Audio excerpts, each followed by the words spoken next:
ಕೃಷ್ಣ ಹಿಂದೂ ಪುರಾಣಗಳಲ್ಲಿ ಬರುವ ಭಗವಾನ್ ವಿಷ್ಣುವಿನ ಅವತಾರ. ಪ್ರೀತಿ, ಶಾಂತಿ ಹಾಗೂ ಧರ್ಮದ ಪ್ರತೀಕ. ಅವನ ಜೀವನದ ಕಥೆ ಹಾಗೂ ಕಾರ್ಯಗಳು ಜಗತ್ತಿಗೆ ಧರ್ಮವನ್ನು ಸಾರುತ್ತವೆ. ಈ ಕೃಷ್ಣನ ಜೀವನ ಹಾಗೂ ಬೋಧನೆಗಳ ವಿಷಯವಾಗಿ ಒಂದೆರಡು ಮಾತುಗಳನ್ನು ನಿಮ್ಮೊಂದಿಗೆ ಹಂಚಿಕೊಳ್ತಾ ಇದ್ದೀನಿ. ನಾನು ಡಾಕ್ಟರ್ ಮಂದಾರ ಮಹರ್ಷಿ, ವೈಜ್ಞಾನಿಕ ಜ್ಯೋತಿಷ್ಯ, ವಾಸ್ತು, ಅಂಕಗಣಿತ ಹಾಗೂ ಪರಿಹಾರ ತಜ್ಞೆ.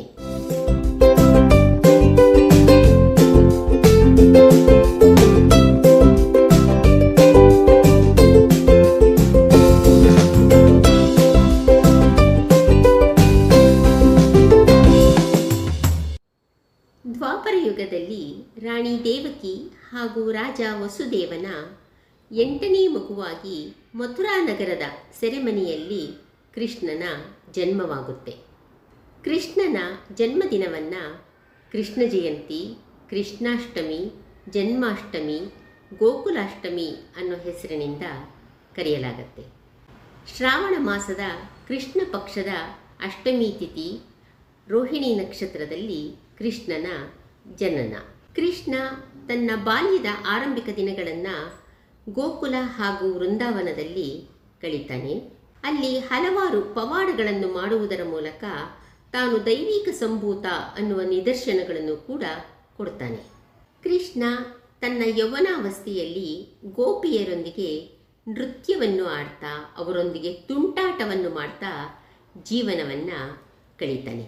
ಗೋಪಿಯರೊಂದಿಗಿನ ಕೃಷ್ಣನ ಈ ನೃತ್ಯ ರಾಸಲೀಲೆ ಅನ್ನುವ ಹೆಸರಿನಿಂದ ಜನಪ್ರಿಯವಾಗಿದೆ. ಈ ನೃತ್ಯ ದೈವಿಕ ಪ್ರೀತಿ ಹಾಗೂ ಭಕ್ತಿಯ ಸಂಕೇತ. ಕಂಸ ಕಳುಹಿಸಿದ್ದ ಹಲವಾರು ರಾಕ್ಷಸರನ್ನು ಸಂಹಾರ ಮಾಡುವುದರ ಮೂಲಕ ಗೋಕುಲ ಹಾಗೂ ವೃಂದಾವನದ ಜನರನ್ನು ರಕ್ಷಿಸುವಲ್ಲಿ ಕೃಷ್ಣ ಬಹಳ ಪ್ರಮುಖವಾದ ಪಾತ್ರವನ್ನು ನಿರ್ವಹಣೆ ಮಾಡ್ತಾನೆ. ತನ್ನ ಸೋದರ ಮಾವ ಕಂಸನ ವಧೆಯ ನಂತರ ಮಥುರಾಧೀಶನಾಗಿ ಮಥುರಾ ನಗರವನ್ನು ಆಳ್ವಿಕೆ ಮಾಡ್ತಾನೆ. ಇನ್ನು ಮಹಾಭಾರತದ ಕಾಲಕ್ಕೆ ಬರುವುದಾದರೆ ಕೃಷ್ಣ ಅರ್ಜುನನಿಗೆ ಸಾರಥಿಯಾಗಿ ತನ್ನ ಸೇವೆಯನ್ನು ಸಲ್ಲಿಸ್ತಾನೆ. ಭಗವದ್ಗೀತೆಯ ಮುಖಾಂತರ ಅರ್ಜುನನಿಗೆ ಆಧ್ಯಾತ್ಮಿಕ ಜ್ಞಾನದ ಬೋಧನೆಯನ್ನು ಮಾಡುವುದರ ಮೂಲಕ ಮಾರ್ಗದರ್ಶನ ಕೂಡ ನೀಡ್ತಾನೆ. ಪಾಂಡವರಿಗೆ ಧರ್ಮ ಹಾಗೂ ನೀತಿಯ ಮಾರ್ಗದರ್ಶನವನ್ನು ತೋರಿಸುವುದರ ಮೂಲಕ ಅವರ ಸಲಹೆಗಾರನಾಗಿ ಕೂಡ ಇರ್ತಾನೆ.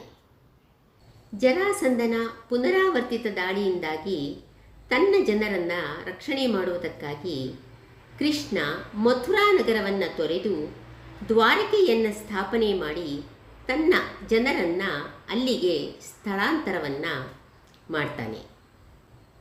ಇಂದಿನ ಗುಜರಾತ್ ಅಂದರೆ ಭಾರತದ ಪಶ್ಚಿಮ ಕರಾವಳಿಯಲ್ಲಿ ದ್ವಾರಕಾ ನಗರವನ್ನು ಸ್ಥಾಪನೆ ಮಾಡಿ ತನ್ನ ಆಳ್ವಿಕೆಯನ್ನು ಮಾಡ್ತಾನೆ. ಕೃಷ್ಣನ ಆಳ್ವಿಕೆಯಲ್ಲಿ ದ್ವಾರಕಾ ನಗರ ರಾಜಕೀಯ ಹಾಗೂ ಆಧ್ಯಾತ್ಮಿಕ ಕೇಂದ್ರವಾಗಿರುತ್ತೆ. ಕೃಷ್ಣನ ಜೀವನದಲ್ಲಿ ಹಲವಾರು ಪ್ರಮುಖ ಘಟನೆಗಳು ಈ ದ್ವಾರಕಾ ನಗರಿಯಲ್ಲಿ ನಡೆಯುತ್ತೆ.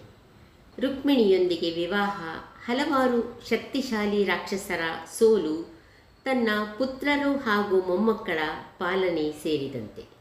ಇನ್ನು ಅವನ ಬೋಧನೆಗಳನ್ನು ನೋಡೋದಾದರೆ, ಫಲಿತಾಂಶಗಳಿಗೆ ನಿರೀಕ್ಷಿಸದೆ, ಪರಿಣಾಮವನ್ನು ಚಿಂತಿಸದೆ ಕರ್ತವ್ಯವನ್ನು ನಿರ್ವಹಿಸುವ ಮಹತ್ವವನ್ನು ಒತ್ತಿ ಒತ್ತಿ ಹೇಳ್ತಾನೆ. ವೈಯಕ್ತಿಕ ಲಾಭ ಅಥವಾ ನಷ್ಟದ ಬಗ್ಗೆ ಚಿಂತಿಸದೆ ಧರ್ಮಕ್ಕೆ ಅನುಗುಣವಾಗಿ ವರ್ತಿಸಬೇಕು ಅನ್ನೋದನ್ನು ಪ್ರತಿಪಾದಿಸ್ತಾನೆ. ನಿಸ್ಸಂಗತಿಯ ಮೂಲಕ ಕಾರ್ಯ ಮಾಡುವ ತತ್ವವನ್ನು ಸಾರಿ ಸಾರಿ ಹೇಳ್ತಾನೆ. ಜ್ಞಾನಯೋಗ, ಭಕ್ತಿಯೋಗ ಹಾಗೂ ಕರ್ಮಯೋಗ ಸೇರಿದಂತೆ ಆಧ್ಯಾತ್ಮಿಕ ವಿಮೋಚನೆಯ ವಿವಿಧ ಮೋಕ್ಷದ ಮಾರ್ಗಗಳನ್ನು ಕೃಷ್ಣ ವಿವರಿಸ್ತಾನೆ. ವಿವಿಧ ಪವಾಡಗಳು ಮತ್ತು ಬೋಧನೆಗಳ ಮೂಲಕ ತನ್ನ ದೈವಿಕ ಸ್ವರೂಪವನ್ನು ಪ್ರದರ್ಶಿಸುತ್ತಾನೆ. ಕೃಷ್ಣನನ್ನು ಪರಮಾತ್ಮ ವಿಷ್ಣುವಿನ ಅವತಾರ ಅಂತ ಪರಿಗಣಿಸಲಾಗುತ್ತೆ. ಎಲ್ಲ ಮಾರ್ಗಗಳು ದೇವರ ಕಡೆಗೆ ದಾರಿಯನ್ನು ತೋರಿಸುತ್ತವೆ ಅನ್ನುವ ಬೋಧನೆಯನ್ನು ಮಾಡ್ತಾನೆ. ದೇವರಿಗೆ ಭಕ್ತಿ ಹಾಗೂ ಶರಣಾಗತಿಯ ಮಹತ್ವವನ್ನು ಒತ್ತಿ ಹೇಳ್ತಾನೆ. ವೈಯಕ್ತಿಕ ಹಾಗೂ ಸಾಮಾಜಿಕ ನಡವಳಿಕೆಯಲ್ಲಿ ಸದ್ಗುಣ ಹಾಗೂ ಸದಾಚಾರವನ್ನು ಎತ್ತಿ ಹಿಡಿಯುವುದರ ಮೂಲಕ ಜೀವನದ ಶ್ರೇಷ್ಠ ಮಾರ್ಗವನ್ನು ತೋರಿಸ್ತಾನೆ. ತಾತ್ವಿಕ ಜೀವನದಲ್ಲಿ ಪ್ರೀತಿ, ಕ್ಷಮೆ ಮತ್ತು ಸ್ವಯಂ ನಿಯಂತ್ರಣವನ್ನು ಒತ್ತಿ ಒತ್ತಿ ಹೇಳ್ತಾನೆ. ಕೃಷ್ಣನ ಜೀವನ ಮತ್ತು ಬೋಧನೆಗಳು ಆಧ್ಯಾತ್ಮಿಕ ಮತ್ತು ತಾತ್ವಿಕ ಚಿಂತನೆಯ ಮೇಲೆ ಆಳವಾದ ಪ್ರಭಾವವನ್ನು ಬೀರಿವೆ. ಹಿಂದೂ ಧರ್ಮ ಮತ್ತು ವಿವಿಧ ಸಾಂಸ್ಕೃತಿಕ ಆಚರಣೆಗಳ ಮೇಲೆ ಕೂಡ ಪ್ರಭಾವವನ್ನು ಬೀರಿವೆ. ಕೃಷ್ಣನ ಜೀವನ ಮತ್ತು ಬೋಧನೆಗಳು ಆಧ್ಯಾತ್ಮದೆಡೆಗೆ ಕೊಂಡೊಯ್ಯಲು ಸಹಾಯವನ್ನು ಮಾಡುತ್ತವೆ. ಹರೇ ಕೃಷ್ಣ.